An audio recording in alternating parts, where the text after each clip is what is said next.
Costa Rica tiene dos motores que son los que jalonean la economía de Costa Rica. Esos motores, inclusive uno de ellos se nos apagó en la época de pandemia, pero son súper importantes en la economía costarricense. Uno es las exportaciones de zona franca, atracción de inversión extranjera para invertir en zonas francas y exportar diferentes productos a diferentes mercados desde las zonas francas. Pero el otro motor muy importante de la economía costarricense y con una relevancia cada vez más grande es el turismo. Ese motor se apagó durante la pandemia. Hubo una temporada cero y los empresarios turísticos, muchos de ellos quebraron, muchos de ellos tuvieron que cerrar. Fue devastador el impacto de la pandemia para el sector turismo. Y ahí está, vamos, recuperándose, empezando a levantarse, a gatear, a caminar lentamente, etc. Y tal parece, de lo que observamos, de que falta una política nacional de turismo que pueda alinear una gran cantidad de políticas públicas en la institucionalidad de nuestro país para revitalizar ese motor tan importante para la economía de Costa Rica. Para hablar de este tema, he invitado a una persona que lleva muchos años vinculada al turismo, es un empresario de turismo y de turismo por Costa Rica, una organización de empresarios turísticos preocupados por la situación turística de nuestro país.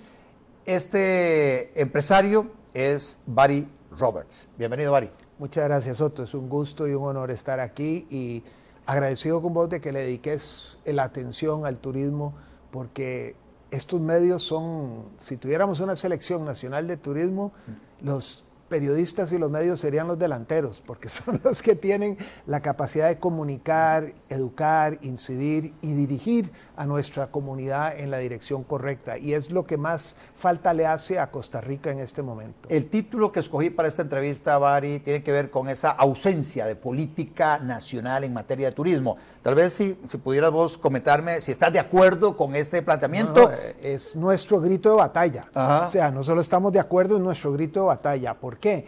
Porque el turismo tiene que ver con todo. O sea, si vos te pones a ver, nosotros tenemos que ver con todas las diferentes actividades económicas. Como te estaba diciendo fuera de cámaras, por ejemplo, en el 2019 se vendieron más de 200 millones de huevos a turistas. Eso fueron más de 30.000 millones de colones. Y así, cuánto café, cuánto papel higiénico, cuánto jabón, tantos productos. O sea, todo el mundo tiene algo que ver con el turismo. La actividad turística, porque no es un sector, la actividad turística involucra a todo el mundo, involucra a transportistas, a las cafeterías, a los guías, a los hoteles, a los restaurantes, a los atractivos, a los que venden todo lo que son las artesanías, a los músicos, los artistas, nuestra gastronomía. Los que construyen. Los que construyen porque tienen que construir las facilidades donde se queda la gente, etcétera. O sea, que es un negocio que empuja a todo el país. Y entonces tiene esa gran virtud, pero nos da un gran problema eso, que entonces nos encontramos tratando con tantos diferentes ministerios y demás, y cada uno con sus propias loqueras y sus propias ideas y sus propias cosas, sin tener una conciencia clara de qué es y cómo afectan al turismo. Entonces, la política nacional de turismo lo que haría es declarar a Costa Rica como un destino turístico en prioridad, darle un interés nacional a lo que es el desarrollo de un destino turístico como Costa Rica, para competir, como vos bien lo señalaste antes, contra, por ejemplo, países como República Dominicana, que con solo 1 millón más de población recibe 3 veces más la cantidad de turismo o 4 veces más la cantidad de turismo que recibimos nosotros. Ese tipo de cosas es lo que se tiene que resolver, pero para eso se necesita poder coordinar todos estos elementos. Y entonces tenés que tener una política nacional de turismo que dicte a todos los entes que dependen del gobierno, que tienen que incluir dentro de su planificación y de sus ejecuciones lo que es la hoja de ruta que el turismo traza por medio del ICT y el sector privado, para efectos de poder tener claramente dirigido para dónde vamos y por qué vamos. Pero, a ver, siendo abogado del diablo, Barry, eso no se solventa con la presencia del presidente ejecutivo del ICT, sentado con todos los otros ministros, e inclusive se le da el rango de ministro para estar en el Consejo de Gobierno conversando con el ministro de Economía, con el ministro de Salud, con el ministro de Obras Públicas y Transportes, en fin, con colegas ministros para ahí golpear la mesa. Está el presidente de la República, sí, el presidente, mire, póngale la prioridad que requiere del turismo, porque hace ya muchos años el presidente ejecutivo del ICT tiene rango de ministro. Claro, y tiene un factor muy importante y tiene peso y puede lograr muchas cosas. Y gracias a Dios hemos tenido muy buenos ministros. Tenemos un excelente ministro ahora, William Rodríguez, es alguien que conoce muchísimo de todo el sector y de toda la actividad. Pero el problema está en que cuando ya se van del Consejo de Gobierno, si llegan a sus propios ministerios, se les olvida cualquier cosa que hablaron en el Consejo de Gobierno. Entonces, el ejemplo más claro está en la pandemia. El turismo fue afectado 10 veces más que cualquier otra actividad económica. 10 veces más que cualquier otra actividad económica, según los principales economistas de este país. Pasamos por lo que vos acabas de mencionar, en la temporada cero. Cero ingresos, ni un turista, no volaba un avión, cerraron los aeropuertos, no había las fronteras, no había absolutamente ningún movimiento para turistas, no podíamos salir a comer a restaurantes, no había absolutamente nada. Entonces de repente estábamos sin ingresos de un día para otro, porque no fue planificado. Y con obligaciones. Muchos empresarios turísticos tenían sus deudas y tenían que hacerle frente a sus obligaciones. Hay una infraestructura que hay que mantener, pagar lo mínimo, y entonces eran gastos por un lado, cero ingresos. Ok, eso significa entonces que necesitamos ayuda. Y a alguna gente se le dio ayuda, pero al turismo no se le dio nada. Tan así que el 30-35% de las empresas turísticas cerraron permanentemente. Tan así que la gran cantidad de empleados del sector turismo se fueron a buscar trabajo a otros lados. Ahorita nos está costando conseguir gente para el crecimiento que estamos teniendo. Sí, me estabas diciendo que mucha gente, por ejemplo, que trabajaba como guía turístico, que es una ocupación que requiere cierta especialidad. O sea, es importantísima, claro. Perdona que te interrumpa, es importantísima porque los guías son nuestra cara al turista. Son los que le interpretan el país a los turistas. Claro. Entonces son los anfitriones principales. Y si un turista de estos que tomó su tiempo, o sea, que invirtió una cantidad de tiempo en conocer, por ejemplo, la variedad de la flora costarricense en un bosque lluvioso, por ejemplo. Y entonces, y también las interacciones de los insectos allá en esa flora magnificente que tenemos nosotros en los diferentes tipos de bosques. La identificación de las aves por el canto y eso no es de la noche a la mañana que una persona puede identificar el canto de las aves y con toda esta información que yo te digo. Si una persona se quedó sin trabajo y dice, bueno, tengo que jugármela, me la juego con el inglés, y se fue a trabajar a un call center. Así es. Y entonces ya empieza a recibir una suma, no sé, $1,000, $1,200, $1,500. Regulares, con horario regular, desde mi casita. Pagados desde la casa. Esa persona dice, no, yo ya no vuelvo allá. ¿Ves? Y entonces se perdió, esa es una parte que tal vez desconocemos, se perdió esa cantidad, ese recurso humano formado que era parte de nuestra oferta turística. Y no solamente guías, gente que trabajaba en los hoteles, en los restaurantes bilingües y demás, fueron contratados por muchos de estos call centers y entes de servicio internacionales que han venido a las zonas francas para desarrollar. Y entonces sí, tienen esa estabilidad mensual de ingresos, pueden trabajar virtualmente desde la casa, mucho más cómodo. Y entonces se nos fueron para allá y ahorita nos está generando un problema. Sí, porque recuperar personas ya con ese nivel de formación significa que hay que competir con salarios y condiciones de trabajo de los que están a nuestro lado. Bien por esas personas, porque han logrado estabilidad de ingresos y todo, y eso es parte de lo que uno busca en la economía, que haya ascenso social, etcétera. Pero el reconstruir ese recurso humano capacitado para atender la oferta turística no sucede de la noche a la mañana. ¿Y por qué se dio eso? Porque no nos prestaron la plata para tener el capital de trabajo para mantenerlos durante la pandemia. Si los hubiéramos mantenido en la pandemia, aquí los tendríamos.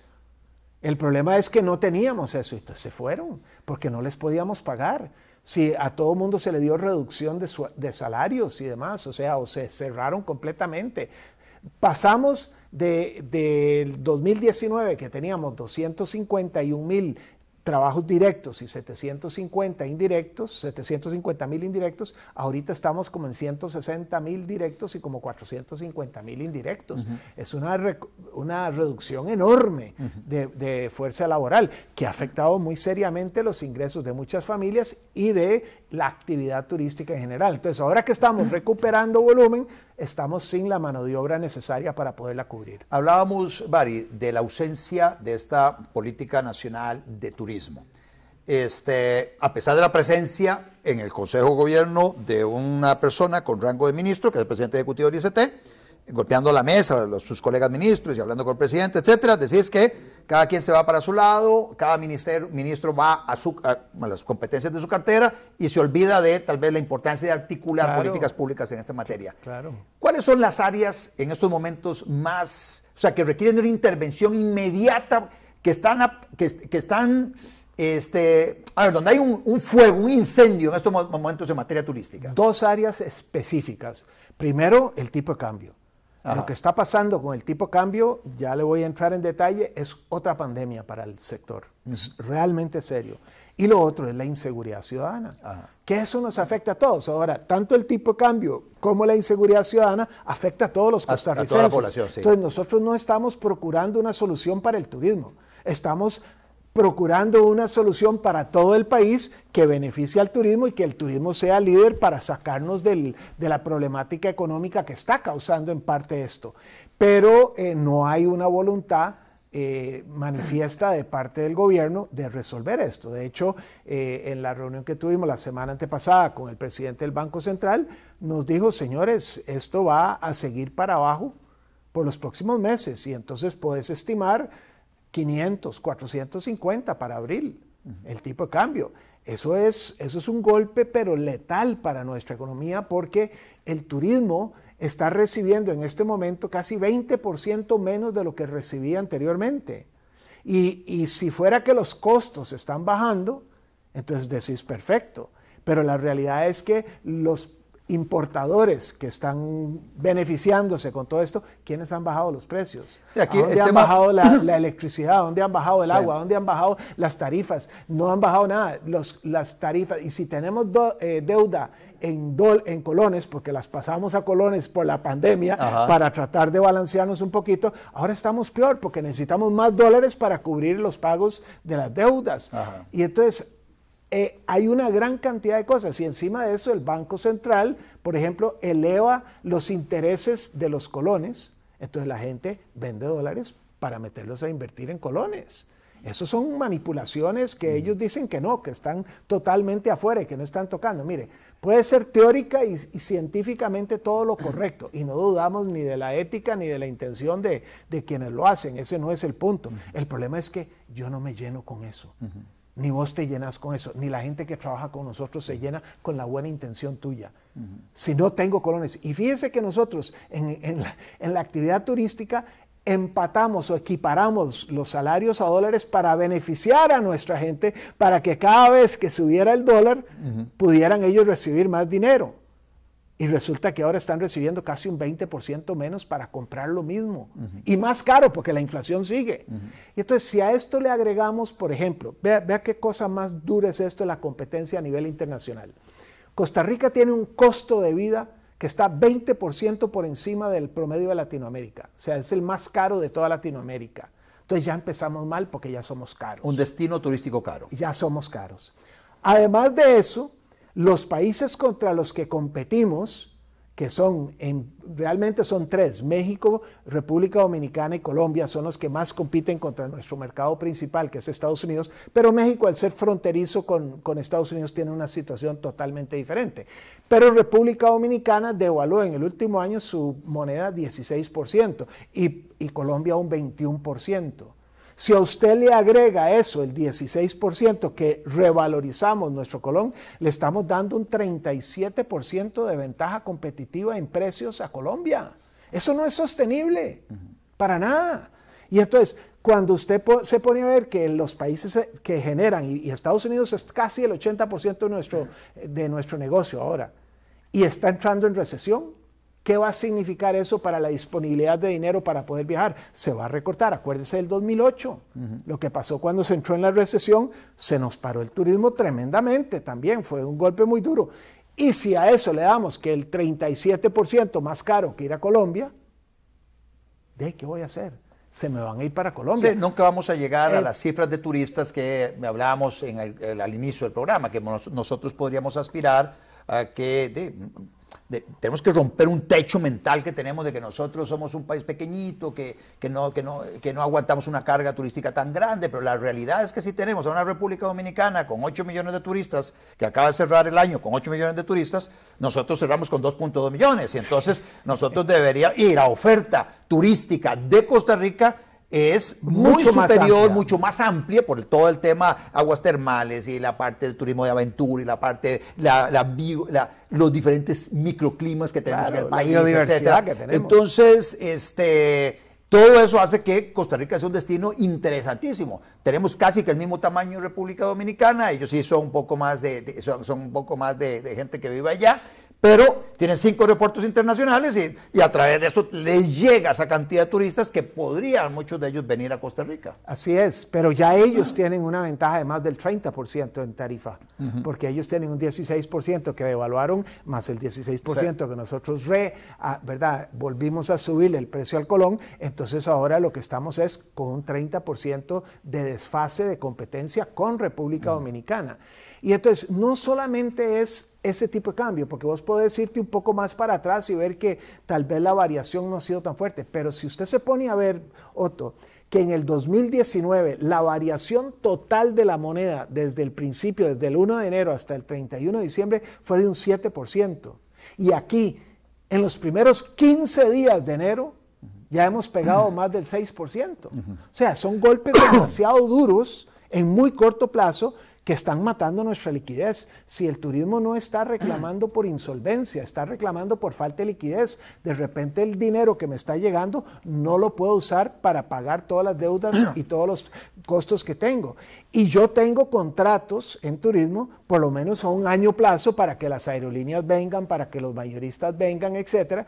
Y entonces no puedo cambiar las condiciones de un momento a otro simplemente porque el tipo de cambio se nos viene bajando. Sí, a esta voz tuya se suma la voz de UCAEP, que hace poco sacó un comunicado de prensa en esa dirección, se suma la voz de los exportadores también, que están siendo golpeados por esta apreciación del colón en relación con sus costos crecientes e ingresos decrecientes. Y escuché hace poco una declaración del presidente de la República diciendo que va a atender el tema. Hay algunas políticas que podrían perfectamente acometer sin generar muchas distorsiones en el mercado. Es devolver, por ejemplo, al Fondo Latinoamericano de Reserva los 1.000 millones que pidieron. Claro. Entonces, devuelvan eso, entonces ya mandan una señal, tienen que hacer unas pequeñas modificaciones en la parte de política monetaria. En fin, hay algunas herramientas que se pueden utilizar para darle tranquilidad a los agentes económicos, y eso es una deuda pendiente de la administración en estos momentos con toda la población, con todos los actores económicos. Totalmente. El otro tema que mencionabas, Bari, es el tema de la inseguridad. Sí, que vemos con mucha preocupación que el año pasado cerramos con una cifra récord en homicidios. En el mes de enero ya estamos rompiendo también el récord de los eneros de todos los últimos años en materia de homicidios. Y hay no solo homicidios, sino también hay hurtos y hay robos, que es con violencia sobre las cosas, violencia sobre las personas. Violaciones. Y violaciones, por supuesto.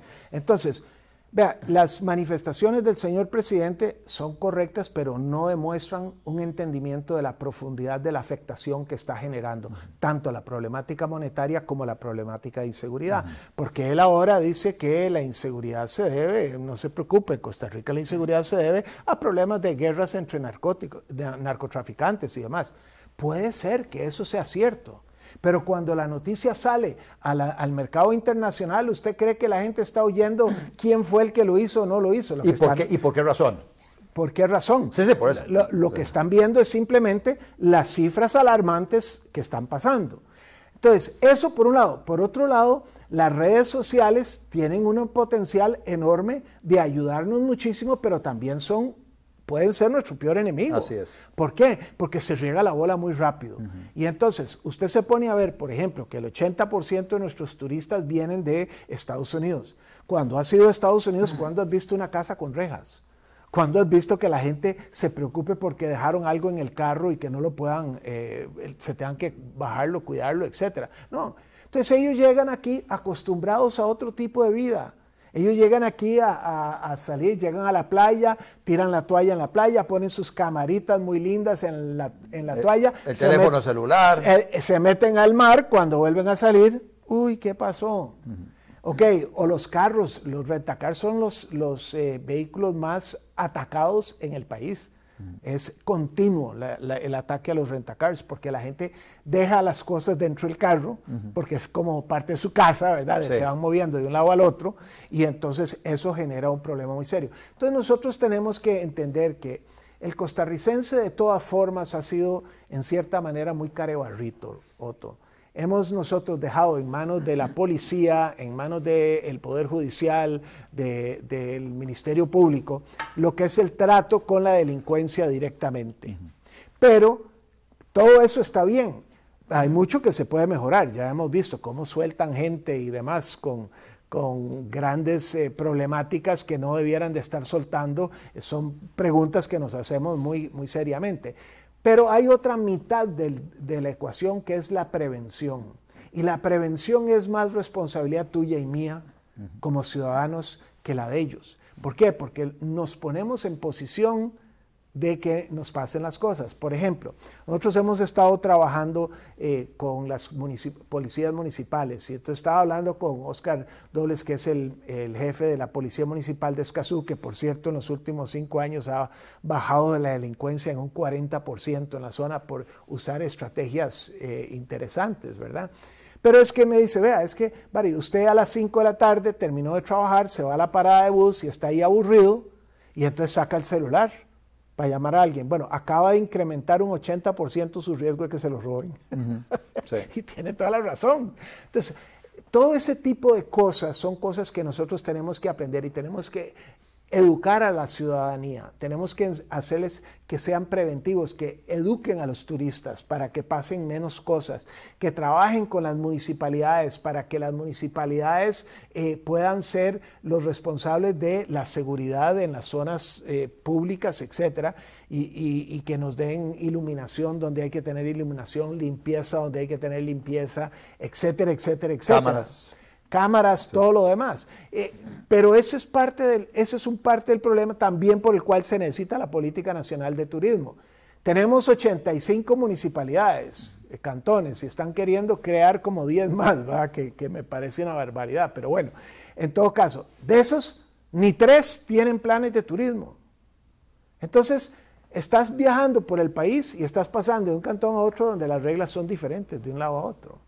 Entonces, ¿y quién está haciendo que las cosas se hagan bien aquí y mal allá, etcétera? Entonces, la municipalidad es la que otorga los patentes, te da los derechos de uso, se encarga de la seguridad, de la limpieza, de un montón de cosas. Entonces, tener esa discrepancia y esa disonancia entre tantas municipalidades, obviamente no beneficia al turismo, no beneficia al país.